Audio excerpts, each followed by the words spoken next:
రాజుగారు మొన్న మీ అబ్బాయి పడిపోయినప్పుడు ఎందుకండి రాజుగారు అంత రియాక్ట్ అయిపోయి వెంటనే వెళ్ళి దూకేశారు? మేము ఉన్నాం కదా, మీ చుట్టూ కాపలా కాయడానికి భటులు ఉన్నారు, సైనికులు ఉన్నారు, ఎంతమంది మేము మిమ్మల్ని మీ పిల్లల్ని కాపాడడానికి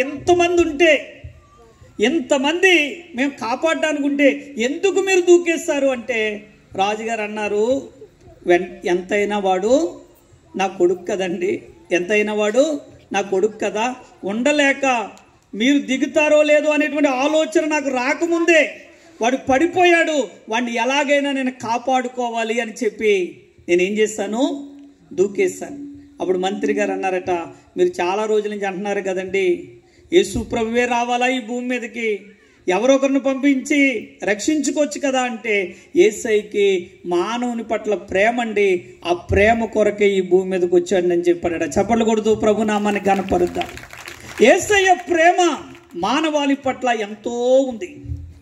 ఎంత ప్రేమించాడు అంటే తన్ను తాను ఈ భూమి మీదకి వచ్చినంత ప్రేమను యేసు ప్రభు వారి భూమి మీద కనపరిచారు. బైబిల్ గ్రంథంలో ఒక మాటను, చాలా విషయాలు ఉన్నాయి యేసు ప్రభు ఎందుకు వచ్చారు అనే దానికి. ఈ రాత్రి క్లుప్తంగా దేవుని బిడ్డలారా, ఈ కాలనీలో అనేక మంది ప్రజలు ఉన్నారు. ఈ ప్రజల మధ్యలో నేను క్లుప్తంగా కొన్ని మాటలు చెప్తాను. మొదటి యోహాను రాసినటువంటి పత్రిక 3వ అధ్యాయం 8వ వాక్యాన్ని మనం చదువుకుందాం. మొదటి యోహాను రాసిన పత్రిక 3వ అధ్యాయం 8వ వాక్యం. మొదటి యోహాను రాసిన పత్రిక 3వ అధ్యాయం 8వ వాక్యం.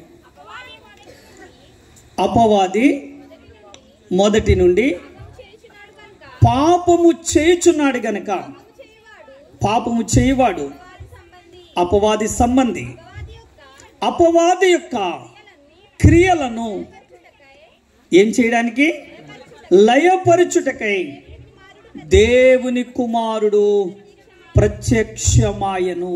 ఈ రాత్రి ఒక శ్రేష్టమైన మాట చెప్పి నేను ముగించడానికి ఇష్టపడుతున్నాను. అపవాది క్రియలను లయపరచడానికి మనుష్య కుమారుడి లోకానికి వచ్చాడు.